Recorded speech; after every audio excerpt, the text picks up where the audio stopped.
Create a routine for yourself. Like, so when you get up every morning, if you want to get up and meditate first thing in the morning, right? Or if you get up and you have a routine as far as like how you get clean in the morning, how you brush your teeth, how you take care of your facial hair, how you take care of your hair, how you moisturize your skin. Those little things are important, but be consistent and be intentional about it.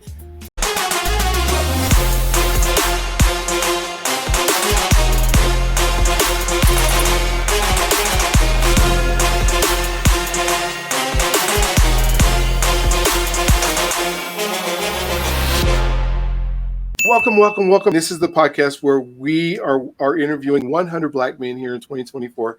And the reason that we're doing that is because we want to make sure that we create community, that the communities that we create give us the opportunity to be who we are, learn who we want to be able to move forward doing it. We stand on the shoulders of giants who came before us that did things and had to do things in order for us to be in the place that we are right now. And we are in probably the best lives, and sometimes we really just don't know how to take advantage of it. And so that's what this podcast is all about. This was fun. And so today, I hate that I say this cliche all the time, that I say I'm so excited, because truly I am so excited. And every time I get the opportunity to interview, find out more about them, I find out more about the things they're doing, and I find out what some of the secrets to their success are. And Alan Harmon's on with us today, and some of the things that I'm trying to put together, some of the things that I'm hopefully through this podcast and through our coaching program and through the things that we do, we'll be able to create that he's already created. He has these barbershop talks that he's able to do every single month, where he brings men together, where we get to talk about where we're at in life. You know, when I think about our 5 pillars of trust, so he gets to talk about the people that interact in our lives. How do we show up at our jobs being able to trust? They get to talk about money. They get to talk about their identity, who they are, and how they show up. Not only are they trusting people, but how do they grow and increase and create identities that are congruent with who they hold about themselves. We do that through relationship, and so many people don't realize it. But for me, when I start looking at Black men in the communities that we're in, the old style barbershop, and Helen, you can correct me if I'm wrong on this, but the old style barbershop is where we would go into the barbershop and we would probably do a lot of complaining, do a lot of trash talking about who's going to do this and that. I'm not saying it wasn't a fun place. I'm not saying it wasn't a place to congregate, but that's all we knew. The things that we were going through, somebody went to college with today, and he was talking about the movie Coming to America. And we brought up in Coming to America where they're sitting in the barbershop and they're, arguing over whether Cassius Clay's name was Cassius Clay or Muhammad Ali. And throughout that whole thing, that was the barbershop of old. And so what you've created is so incredibly exciting. It's things that, how do we bring more men into it? I know you have 15, 20, 30 people that come to it.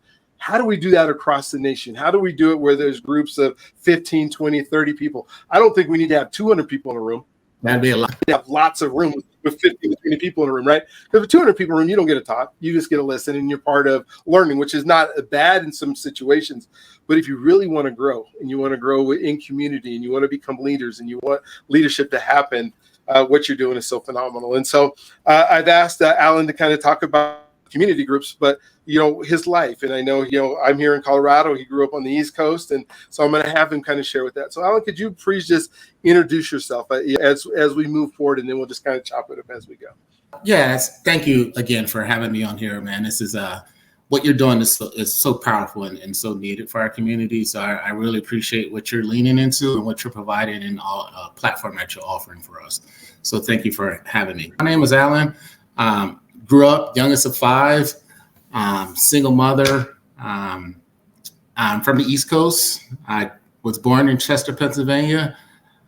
Grew up in a little town called Darby Township, Pennsylvania. And that township provided a lot of my where I'm at today, right? And so not just, growing up with a single mother, and I'm so blessed to have my mom who has been a strength in my life and giving guidance, and also helps me lead me to the work that I'm doing today. So again, youngest of 5, low income community.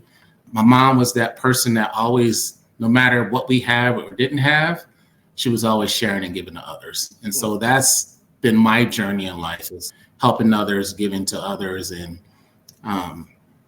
basically honoring my mom by what she taught me and making sure I'm giving to others.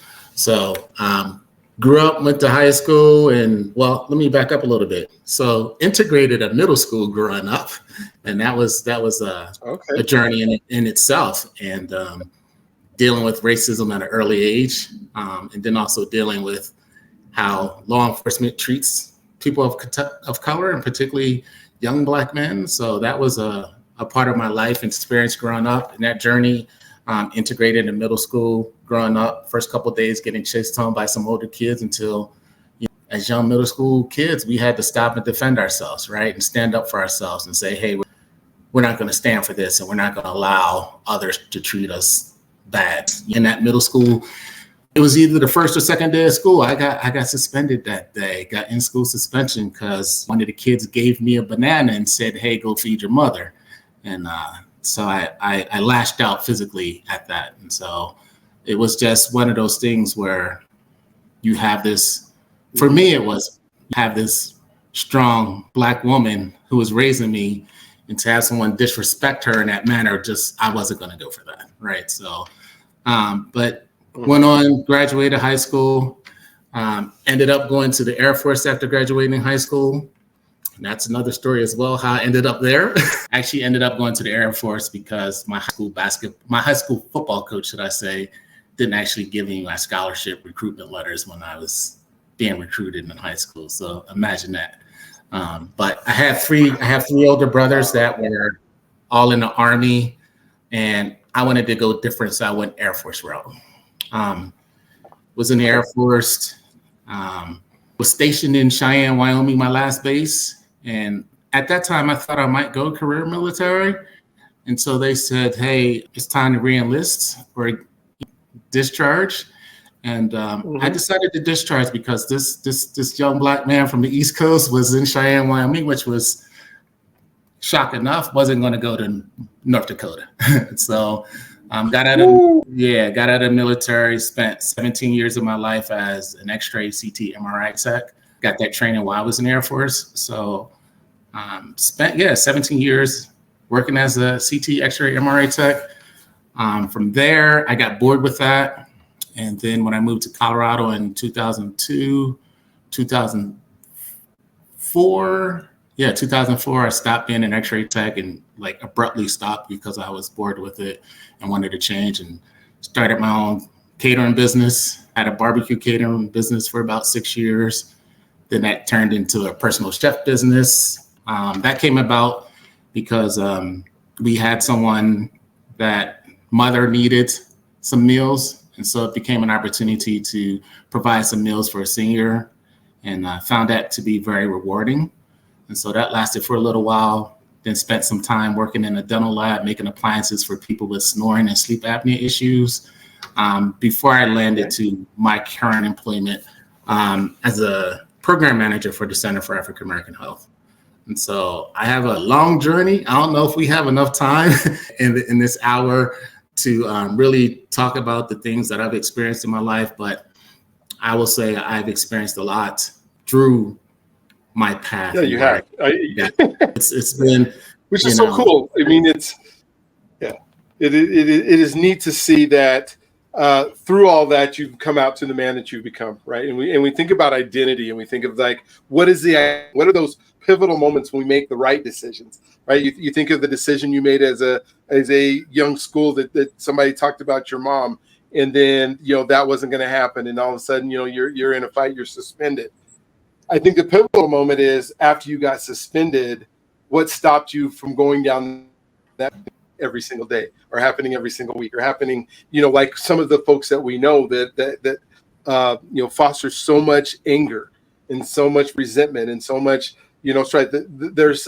In your story, there's several times where I could hear, hey, you could have went a different direction, but you chose it. With the high school coach who didn't give you your recruiting letters, right? Yeah, that anger that created your identity could have stopped you from doing well in the Air Force and stopped you from doing other stuff. What do you attribute your identity to, the things where you made those decisions and you pivoted. Other kids would go one way, you decided to go the way you went. What were some of those things that you believe that helped you get there? I think the first thing and the most important thing was the strength of my mother, right? And so her voice leaning in and saying, hey, when that incident happened in middle school, right? Hey, you know who your mother is. Don't allow them to take you out of your personality. Don't necessarily allow them to push you off your square, so to speak, right? And so her strength and her voice and her guidance and her wisdom is what always got me through those difficult and tough situations.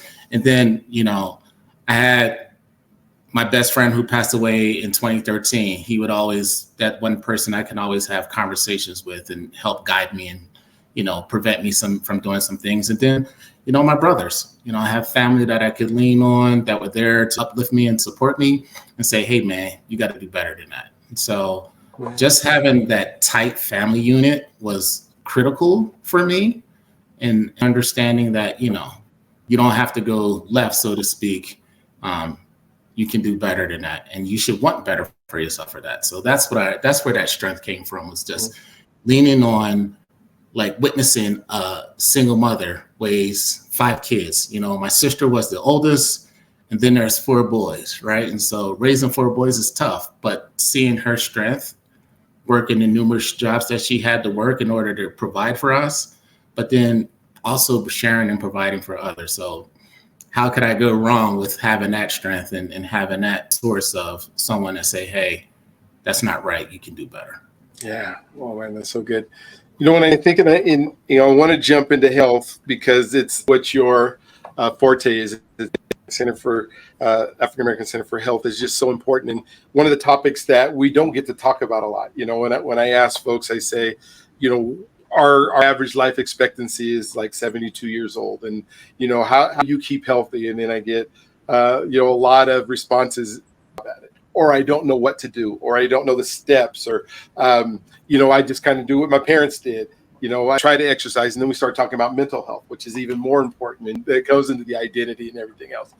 So I want to deep dive into some of the health issues that we specifically, because it's different than Black women, it's different than white men. It's we are in these because of whatever our history is, whatever came before us, whatever our habits become that we've emulated and seen in our identity that we hold for ourselves, and being congruent with that. So maybe you can just kind of give us an overview of what are some of the top things that are important for us to strive towards, to change, whether it's diet or whether it's people we interact with. What are some of the things that you think? And I mean, we can take our time with this. It doesn't once, but let's begin to unpack that a little bit for folks. Well, I think the first thing is, and we have to really lean into this. What I think is the most important. It's like our health is just as important as anyone else's health, right? So we have to make sure that we're caring for ourselves, because we know there's a disparity in how health is across this country, particularly for people of color, but particularly for Black men, right? So we have to, one, prioritize ourselves, right? Because we don't always get the support or the recognition or the desired outcomes or treatment from others. So we have to make sure that, one, we're taking our health as a priority.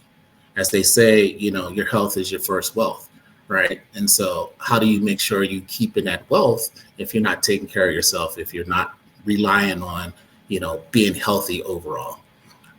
That's the first thing I would say. It's like, we definitely, as a community, and particularly as Black men, we have to take our health very importantly. I think we also have to go back to how we're raising our young Black boys and how we're treating, them, that knowledge that, hey, brush it off. It's okay. You'll be all right. Because as we get older, we continue that thought, oh, that pain's going to go away. It's all right. Or I'll have the strength to get through it. It won't be it's not something that I can't get past. And at times those things are harmful, right? So how do we teach our young boys, like, hey, something's wrong, tell me about it. It's okay that you're hurting, but let's figure out how to deal with it, as opposed to, rub dirt on it and you'll be okay. Because that leads again to us as we get older and as we become adults, thinking the same way. It'll be okay. I'm living proof today that if you don't get checked out, you may not be here. So I'll share this with you. Back in 2017, it was a Sunday. I was out cutting the grass, and house is on a corner lot, so it's a little bit of an incline, and it was hot, and I cut the grass, and I got winded, and I just thought, well, I'm out of shape. It's hot, I'm tired, so that's why I'm winded. Later in that evening, after taking a shower, I was still winded. Brushed it off. Monday morning, got dressed to go to work. Got out of the shower, getting dressed. Was winded. I actually drove myself to work, and something clicked with me that morning at work. Like, hey, something's not right. And so I actually called to try to get in to see my doctor. Of course, there was no appointments. Talked to a nurse. She ended up saying, that she talked to a doctor, told me to go to urgent care. I get to urgent care, find out I had a pulmonary embolism, very large pulmonary. Oh no! Yeah, and so I had a very large pulmonary embolism, had multiple clots in my legs, had smaller clots in each chamber of my lungs, and if I didn't take the steps at that point in time, I wouldn't be here today having this conversation with you. And so for me, that was, definitely one of those wake-up calls. Is like, hey, I personally have to take my health a little bit more seriously as I'm telling others and promoting others to say, hey, you got to get healthy, you got to get checked out. And again, if I didn't do that day, I wouldn't be sitting here right now having this conversation with you. And so from that point forward, part of my journey and my mission is, I got to make sure we stay healthy. How can I help others make sure that they're taking care of themselves? Mm-hmm. As I'm continuing to care for myself and take care of what I need to do to be a healthier individual. And so part of that for me at that time was, to go away, but realized that it wasn't going to go away, and I needed to do something about it. So collectively as a community, we have to be more serious about our health, right? Because if we're not concerned about it, who's going to be? Right. It's already a disparity in the healthcare community when it comes to people of color. So how can we make sure that we're doing everything possible that we take care of ourselves? Changing our diets, exercising, really leaning into those physical things about our health, but we can't forget the mental things about our health as well, because that a lot of times gets us in trouble. So some of those old beliefs and mentality about, taking care of our health and what we need to do. It's not always about ginger ale and crackers and Vicks Vapor Rub and all those things. They don't cure everything, right? But we definitely need to make sure that we're getting proper screenings when we should be getting those screenings. Are there, jumping back into health, like when I think of the how, we say we got to take better care of our body. Where should we start? We'll get up in the morning and then, sometimes we feel good, sometimes we don't feel good. And then we just go about our day and we get going. If I were to take intending on being better, I'm intending to taking care of my body, but I don't know where to start. I was an athlete in high school. Now it's 30 years later, whatever it is. And so obviously my body doesn't work the way it did when I was at high school, and I'm not a rubber band and anything that just brings back screenings. And you talked about, is that where I start? Do I start with going to the doctor and finding out, because we don't go to the doctor either. We decide that, we got this health insurance. We don't want to use it. We don't want to pay our $20 copay or whatever it is if we have it. Where do I start with this thing? I want to be more healthy. I really, what do I do? So I'm leaning into this again. I'm gonna go back to one, prioritize your health, right? It's important to you. Mm-hmm. So if you value yourself and you value your presence in the life of others, family members, children, those things, value your health. Okay. I do recommend go get a physical, go get a screening, right? And that's where to start. Because from there, you can find out hey, is my glucose level too high? Do I need to watch what I'm eating? Is something else off? So start there. And then from there, it's one of those things. Once you learn, if you're deficient in areas, you can then create an opportunity to say, okay, this is what I'm going to start doing. I'll start getting up in the morning and making sure I'm having a healthy breakfast, right? I'm not stopping somewhere and just grabbing a sugary drink and eating sugary foods, right? I can do something healthy, or I can create, a smoothie. And then focus on diet, right? Diet's important and diet's key. We have some of the highest diabetes rates in the country as a community, right? And that goes back to diet. So how do we go about stemming some of that or decreasing those numbers? Watch your diet. So start with a physical there, and then from there you can adapt or you can adjust what you need to do as far as when it comes to health. If you don't like the numbers or conversations that you hear with a particular doctor, seek information from other doctors, right?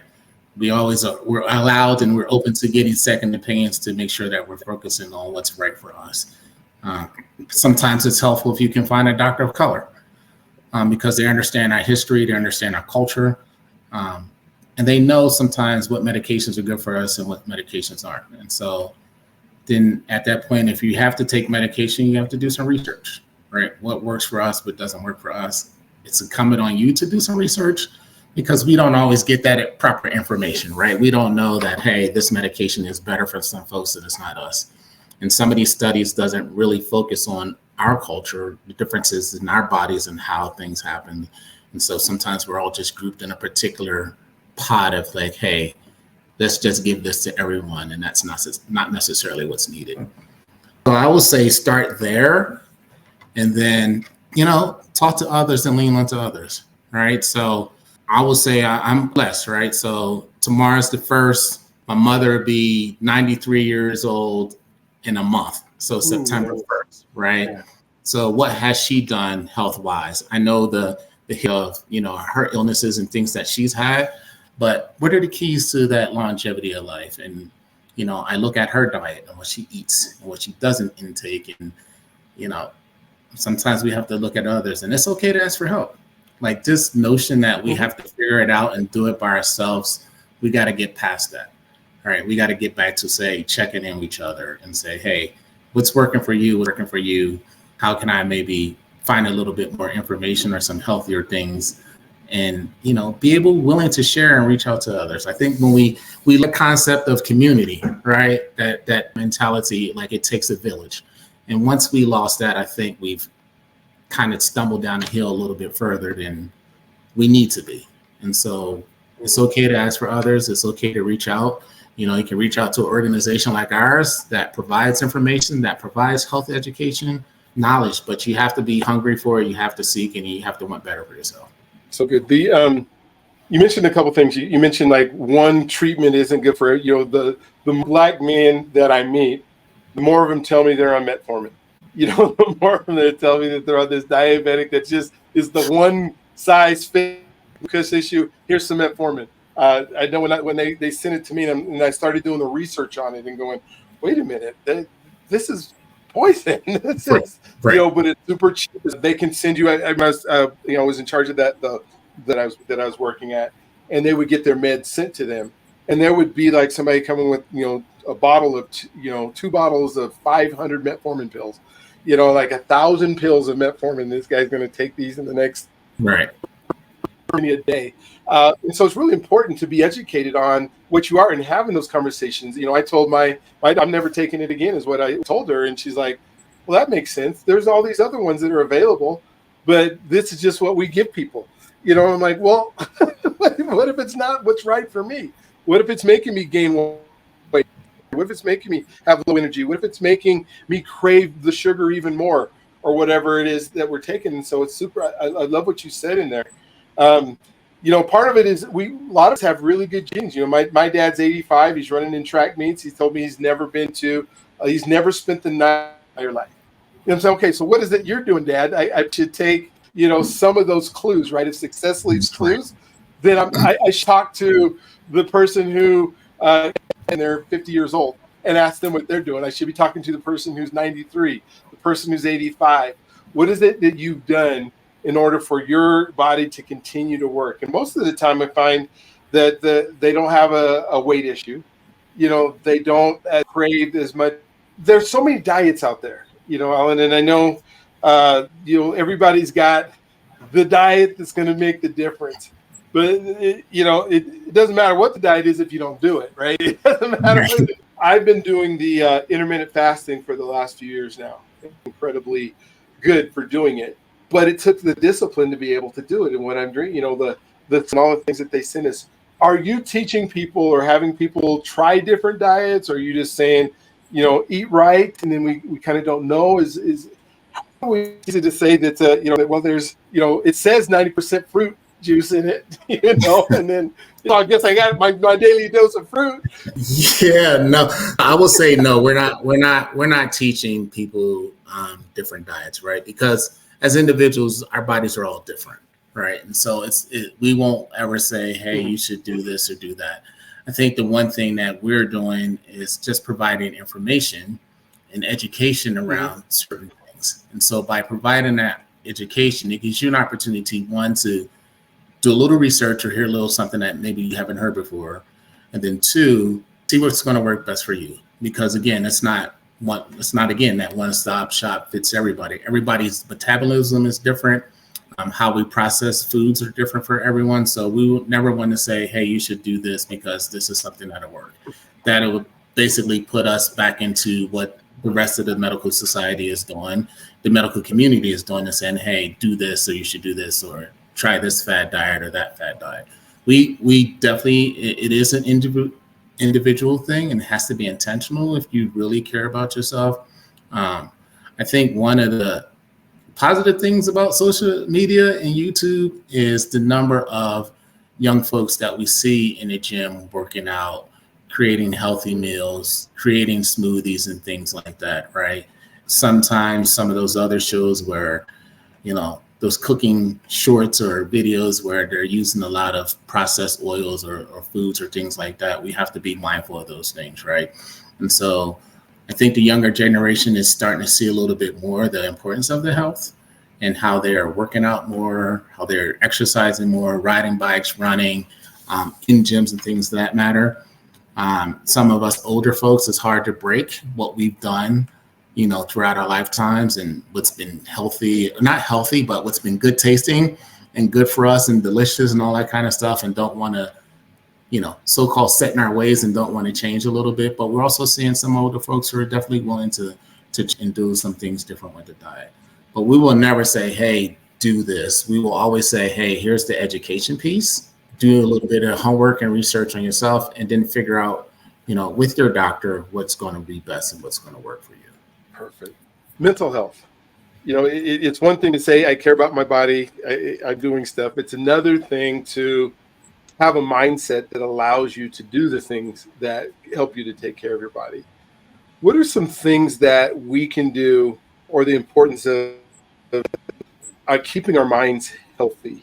And I say that lightly because there's so many different ways that we can keep our minds healthy. But what are some of the things that you would prescribe, or things that this is important for you to, whatever that is? I call it the journey to freedom, right? So if freedom is the ultimate goal, freedom means something different to every single person. But if I'm trying to get free from what stops me from moving forward, I guess that's what I would look at as freedom, is stopping me from achieving what I want to achieve.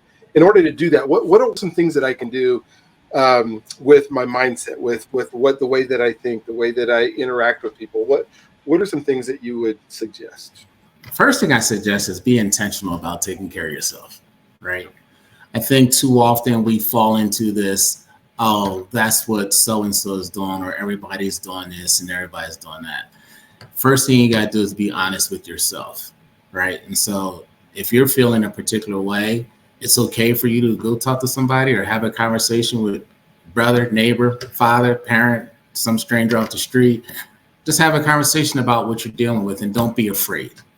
Don't be afraid to talk about what you're dealing with. There's this stigma that it's a sign of weakness to have conversations around your mental health, right? It's really not. It's actually the opposite. It's a sign of strength, because it shows that you're lacking in the area. You needed some support and some uplifting in that area. That's stronger than like doing nothing about it. It's so much stronger. Be intentional about it. Create a routine for yourself. Like, so when you get up every morning, if you want to get up and meditate first thing in the morning, right? Or if you get up and you have a routine as far as like how you get clean in the morning, how you brush your teeth, how you take care of your facial hair, how you take care of your hair, how you moisturize your skin. Those little things are important, but be consistent and be intentional about it. You'll be surprised at how you change and how you feel about yourself once you start on those little consistent adjustment things. Those little things turn into big, powerful things for yourself. And then, again, if you're struggling with your mental health and homie on the across the way is always like, oh man, you be all right, or nah, you can't do that. You ain't crazy. Like, one, we gotta change the language around mental health. We have that stigma around mental health where, he's not right, something's wrong with her, he's off, she's a little touched. Like, one, we gotta change the language, acknowledge it, say what it is, and then seek help. There's many resources, or not so many. There are more resources today than there was before, right? So a group like my barbershop talks, for instance, right? Come unpack what you're dealing with. Believe it or not, having those conversations in the support of others where they're not going to judge you, they're not going to talk about you. There's power in that. There's strength in uplifting you and saying, you know what? I'm not the only person that's going through this. There's other people that go through something similar that I'm going through as well. And this is how they're dealing with it. Maybe I can try it. But don't be afraid to just talk about what you're going through. And I know it's a fear of what other people are going to say about you or what they might think about you. But really, if you're taking care of yourself, then you can take care of your family. You can take care of your kids. You can help your community. And by doing that, you're really being stronger than doing nothing and seeking in silence. And so we have to change the narrative around the conversation when it comes to mental health in our community. And I think if we can do that, then I think a lot of things would change in our community. I think some of that each other thing that we do, the violence against each other, the understanding of, hey, somebody's just not feeling well today for whatever reason it is, or they have something on their mind, that's okay. But instead of, attacking them, lift them up and support them. Yeah, yes. I love how you put that in care of each other. One of the things that brings to mind is an expression that I've been using that I heard not too long ago is when we think about what we allow into our minds, when we think about, our mental health and what we allow in, is how expensive is your attention to give attention to? What is the cost that's associated with what you allow your attention to be focused on? And I think of that in terms of, when I go out in a day, what is it that into my mind that has a chance to take hold and to grow into, whether it's, I'm listening to, I think of some of like our news channels, right? The news that we hear on a daily basis. If all we do is have to worry about, right? Because of cabling, because of, satellites and everything else, when I'm thinking like 200 years ago, you could only worry about your community because you didn't know anybody else, and you probably might not have ever seen anybody else in the community, right? Now, this morning, I get up and I'm hearing about that problem. Somebody got assassinated, and all these things that gone that become that if I let it to, if my attention goes to that, like, oh, the world's going to end now. There's going to be a nuclear bomb. I'm going to move into these things, and so what's the cost to my mental health by worrying? I'm not saying I shouldn't know about stuff, but if it becomes part of the strife and the stress that I put on myself because I have so much of that attention, what would you say to somebody or to folks of how do we pick the right things that we pay attention to? And how do we grow that? Which is hard, right? I'm not saying this is an easy. That's I'm just saying, the people that I feel. That's a great question. I think so. Technology has changed a lot in lifetime, right? And so there is so much misinformation out there. I think one thing that we have to do is stop necessarily believing everything that you're told, everything that you hear, right? Because we know how the media has portrayed our community for a long time, right? And it's still happening today. How many positive news stories do you hear about our community, about our community during the news during the week? Right? Very few, if any. So stop believing everything that you read and everything that you hear. Stop passing along so much information that you're picking up and that you're hearing, because that leads to other people believing nonsense as well. So it takes a lot. Social media particularly has changed, what's true and what's not true. The media is still one of those things that hasn't been friendly to our community. So a lot of it takes, having conversations and seeing and connecting with your community, actually seeing what's really going on and what's happening in your community. Who are those reliable community members that you know have the information that you're looking for? We're so busy worried about what the next person is doing on social media, and we're missing some of those key elements of like what's really important to your health, what's really important to your family, what's really important to your community. Who cares what somebody's wearing? Who cares how much money someone else has? Like, you have to focus on where you're at and then search out the truth. There's so much misinformation. I personally, for me right now, I search for news when I want to find it. And I just believe one particular place and what they share. I dig deep. All right. So if you really want to know, you can tell what's not real and what's, misinformation and false. Sometimes you can. It takes a little bit more work, but you got to be diligent. I think it's corrupting a lot of our communities across the country and around the world, but I think it's doing a lot of harm to our youth and to our kids, right? And so as individuals, we have to do better on what we're believing and what we're seeing and what we're hearing, and know that a lot of it's fake, and just got to do our due diligence. And then if we don't do that, then we'll continue to sometimes in the ways that we have continued. Yeah.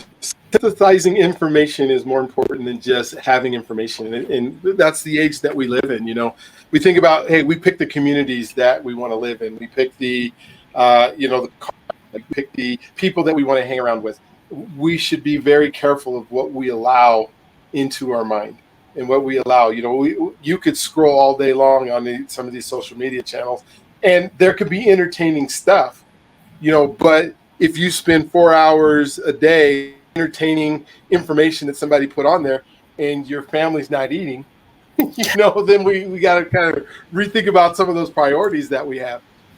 I know I picked your on health a lot, and what I really want to make sure that we talk about today is for me the barbershop talks that you have, the things that you're excited about, where that's going. It's something that I want to emulate, something that I want to grow with, something that I want that hopefully you and I can talk about how to put some of these things together and do it, and scale it in a way. But maybe kind of talk about the process and why it's so helpful, what kind of results that you're getting, and why people come back. I mean, if it's something that is so bad, why would people come back month after month after month after month? If it's something that isn't helping or doesn't feel like it's helping. So kind of share that. Yeah, so our barbershop talks, it's held the third Tuesday of every month. Currently, our building is under renovation. So we used to host it at the Center for African American Health. Once our renovations are done, we'll host it there again. Right now, and I'm looking for organizations or other places to host the meetings. Particularly, I'm looking for Black organizations or Black restaurants or businesses and things like that, so we can support our community. But the conversation was started back in September of 21. And so it was with another organization that kind of didn't go so well, but started it with a brother, Demetrius Jenkins, man. And he and I started these kinds of, we have been pushing these conversations and so much impact, providing a space for men of all ages to come and just like talk about things that affect us every single day, man. And I love what we're building. I about it all the time. So imagine having, a young gentleman come and then he tells his 76-year-old father, hey, this is what I'm doing. And then his father shows up and comes to the conversation. And then you have a gentleman bring his cousin to the conversation. So it's building community. We do laugh and we do joke and we do talk about some sports and some, just current events. But a lot of it is dealing with like our mental health, right? Really tapping into how we can support each other, how we can uplift each other with what we go through every day. We are under so much pressure every single day from society, from our own community, from our own families, from our job, from law enforcement. Every single day, we're under so much pressure, and we don't often have times or places where we can go to unpack what we're doing. And so that's the space that we're providing, an opportunity to come and say, hey, you know what? I'm struggling with dealing with, some things with my family. I'm struggling with dealing with how law enforcement treats me. I'm struggling with dealing how, I'm seen at my job, and let's talk about it. How can we uplift you and support you and say, hey man, you know what? We all understand, we all experience it. Let's think about it, because we don't want that riding in your gut and sitting on your heart and sitting on your shoulders and hanging on you, because that slows you down. You can't move forward if you're not getting rid of that stuff and that baggage that you're holding on to. So it's an opportunity for release. It's an opportunity to say, hey, you know what? I can help someone by sharing my thoughts and sharing what I'm going through. And someone else can help me by uplifting me and say, hey, brother, I got your back. I'm here to support you. I'm here to uplift you and say, it's okay. You feeling that way. It's all right that you're feeling that way. We're not going to judge you. We're not going to talk about you. We're not going to put you down. We're going to say, you know what? Share with us. Let's talk about it. And so it's been great. Consistently, we have 14 to 17 men that show up every month. Again, ages 22 to 76, which is powerful because it's a wide range of individuals that come together, have conversations.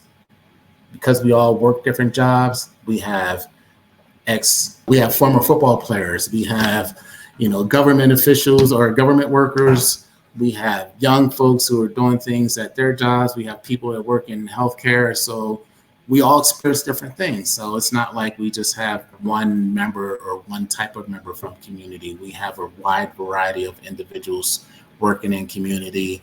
And so their experiences help us understand, like, hey, you know what? You may be working in the medical field and you may be working as a government employee or a former football player, but we're all experiencing some of the same stuff, some similar things. So let's talk about it. Let's unpack it. And what it has done, it has created this safe space. It has given men an opportunity to get rid of some baggage. It's had an opportunity for them to just say, you know what, I'm feeling better. I'm doing better because we're having these conversations. I'm not letting these things bother me anymore. So in turn, that helps them better communicate with their family. That helps them feel better physically overall, and that they're growing and feeling different and better about themselves. The powerful thing about it was we were able to take 14 men on a wellness retreat. We went from June 7th to June 9th. It was no cost to the participants. We were able to take them and spend a good time, just one, fellowship, having conversations with each other, two, having a 3-hour session with a Black psychologist on self-care and wellness. That was powerful. Giving us tools on how to take care of ourselves and what we need, things that we can do to make sure that we're healthier. We got a chance to get out in nature by doing a tour of the foothills here in Colorado and Garden of the Gods, and just having opportunities to just get together, hang out, talk, chop it up, have conversations. And so I will say that I'm proud of what we're building. I'm glad we have this opportunity and space that, my boss is all in on in creating this opportunity for men, because we don't always have these opportunities, and it's improving men's mental health overall. It's improving their overall health because they're able to come in and say, hey, you know what, this is what I've been dealing with the past month. Can I talk about it? Can we have these conversations? So we definitely we don't bash, we don't put down, we don't do anything negative. It's all positive. It's all about lifting each other up, supporting each other, because the more we do that, the more we can support each other, man, the power that we would have at that point. And that's what I'm loving about this.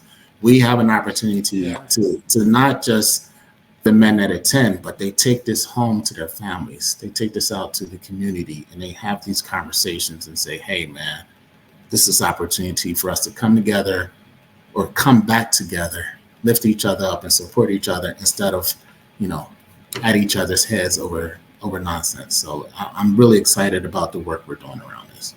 Well, you think about this, and you can't create bonds and relationship if you don't put time.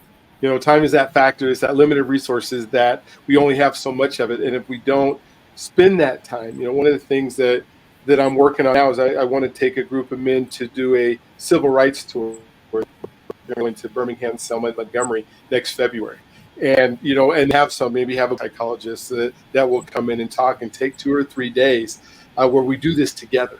So we experience the path of why we are where we're at and how we became where we're at together, to unpack our feelings about it as we do it. As I went I went through the tour last year, and I was so thankful that I had somebody. I don't think I could have taken the weight of the Equal Justice Museum and mass incarceration and the slave trade and the segregation and the big four pillars that I could have taken on myself and then said, how do I afford? But when being able to unpack it, and I love the fact that you guys are able to do that. You're able to spend that growing. Are there? I mean, when I say are there, I guess why it works? What is it special of getting together that makes it work? That makes it just the time we spend and growing those relationships. What else could it be that we long for? Do we long those? Think that since you've been doing it, and you've kind of seen the results of it, what really is the thing that just glues it all together, I guess is the word I'm looking for. I think it's one, the opportunity of just come together and the biggest trust, right? And so we're building trust in this space, right? And so we've grown to the point where we can come in and trust that, hey, whatever I share in this space, I'm safe sharing it. I trust that my brothers in the space aren't going to put me down, aren't going to talk about me behind my back.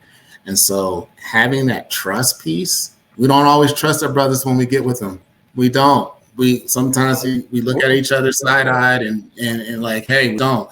But so having that space that's safe and the trust that we're building, the fellowship and the time that we're spending together, it shows that, hey, we care about each other. We really do genuinely care about each other. We do reach out to each other outside of having those barbershop talk conversations. We are checking in on each other. We're making sure each other's doing okay after that. And for a lot of us, we didn't have that growing up. And so it's something that's been missing for some of us. And so having that, I think it's filling a need or a void, so to speak, that hasn't been there for them. And so those things coming in and just that you can come to our group and have conversations and rely on each other, man. That's the power. That trust piece. Without the trust, it wouldn't be successful. Yeah. Right. Without them to come and talk and build relationships and work on building those relationships when they come, it wouldn't work.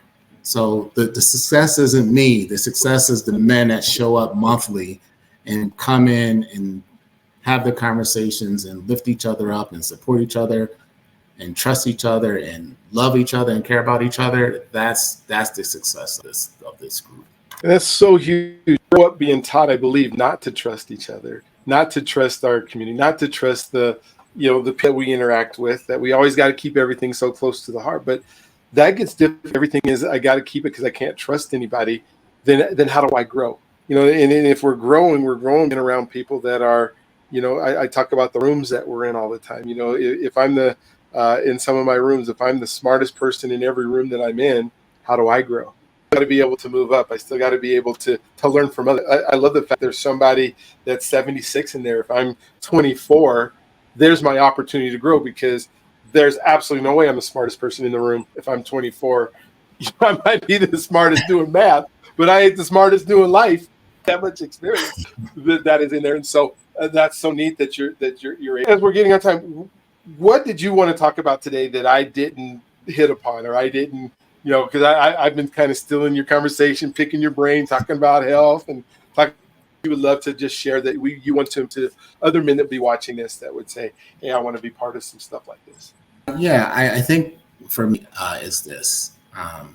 We go through a lot as a Black community, and instead of ripping each other apart, destroying and hurting each other, let's get back to coming together as a community and really looking out for each other. As you stated, man, we've been to believe in ourselves and not to believe in our community.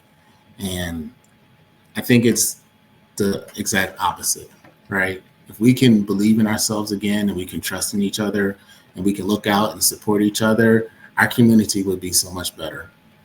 If we think about the dollars that we spend, but that doesn't come back to our community, if we change that, we could do so much better, right? And so when we talk about our health, we got to be more intentional and more purposeful in how we go about taking care of ourselves. I'm on, right, and I tell my brothers all the time. I'm on to make sure that at least right now for Black men, right, providing a space where we can look out for each other, we can help each other, and we know that by doing this, we're becoming stronger men. We're becoming stronger fathers, stronger brothers, stronger community members. And by doing this, we can improve our community. So my mission is to make sure that, one, that we're to ourselves, both mentally and physically, and that as we go forward and as we continue to move forward, if we come together, the power in that and the unstoppable force that we can truly be, it would be something that no one can stop. So that's where I'm at. That's my mission.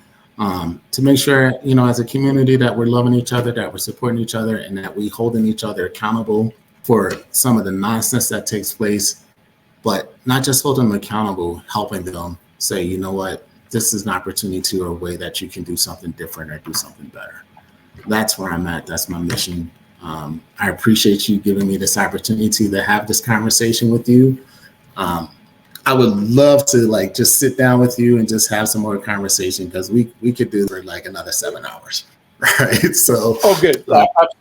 Absolutely. And we made a point. We made something someday and just be able to chop it up like this. And I love that. And I would love to invite you and anybody else that is part of your circle to our, I do have some scholarship money to get down to our trip in Alabama. As that comes near, and so I'll share some of that stuff with you as we go.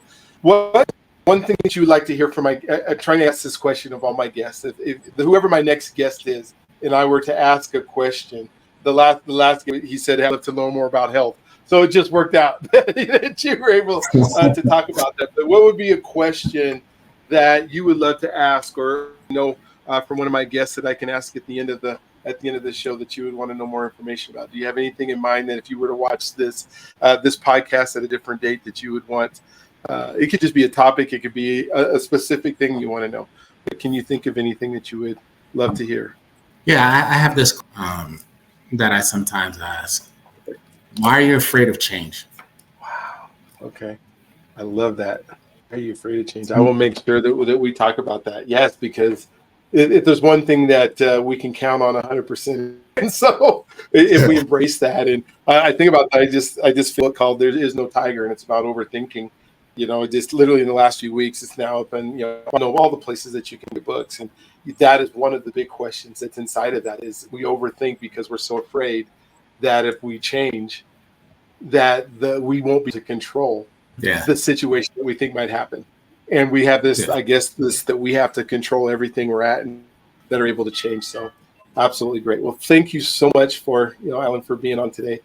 This has been a pleasure. I hope that we can do it again.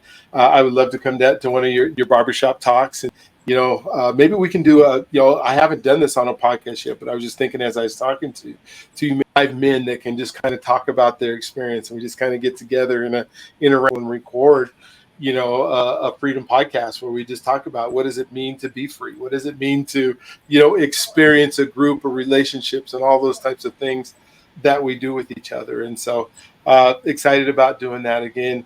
Like I said, thank you for those of you. Send this to somebody else, put this, subscribe to it and ring the bell and all those things that we do.